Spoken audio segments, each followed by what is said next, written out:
Salut, salut! D'après vous, c'est quoi? Bah ouais, encore un kit d'Orvac. Cette fois-ci, on est sur un kit un peu spécial. C'est le kit numéro 4. Donc c'est toujours un original de Gunze des années 80 qui valait 300 yens, la G804, et c'est l'Ovelon Gazette. Donc c'est l'hélicoptère qui se transforme en robot, qui est donc un des protagonistes de la série. C'est la version Hero, c'est pas la version Mass Production que je vous ai présentée dans le triptyque de 3, puisque moi j'avais la réédition Aoshima. On va regarder un peu ce que ça donne sur la boîte.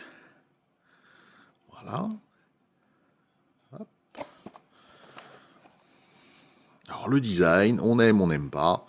Voilà, c'est un design que certains d'entre vous ont très certainement reconnu, puisque comme le Mugen Caliber, c'est-à-dire la Jeep du héros, si je puis dire, a été reprise dans les Transformers en Roadbuster, ici nous avons également un design qui a été repris par la franchise Transformers et qui était Whirl Autobot. Et oui, on va ouvrir la boîte. Alors, c'est très inspiré d'un Cobra, d'un Super Cobra, l'hélicoptère. Je vous mets une photo.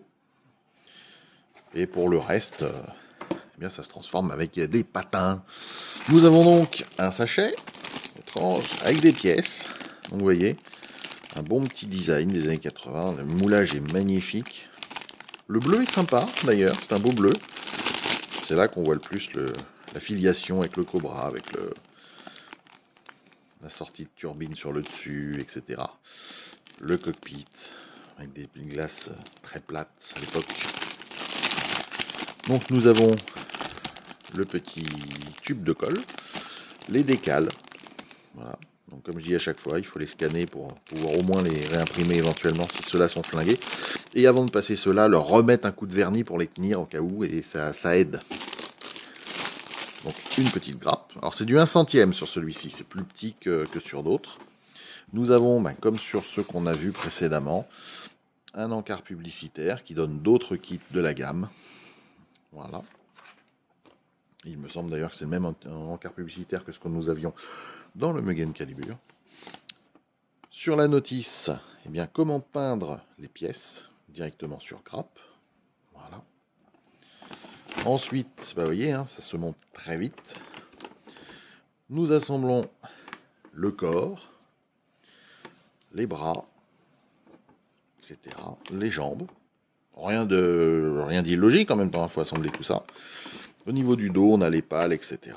Quelques accessoires, les pinces. On vient mettre tout ensemble avec l'armement en plus au niveau des pinces, si je puis dire, des mains.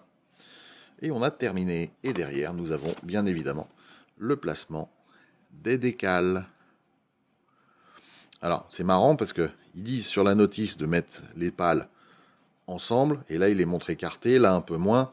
Ça suggère de ne pas coller ici. Voilà. Et après, des articulations qui sont basiques, qui mériteraient peut-être d'être travaillées. Je verrai quand j'y serai. Donc voilà pour cette Ovelon Gazette. Merci aux abonnés d'être toujours là, ça fait toujours plaisir. Merci aux nouveaux abonnés d'avoir cliqué. Moi, je vous laisse avec peut-être l'envie d'un autre kit d'Orvac, qui sait. À bientôt. Ciao, ciao.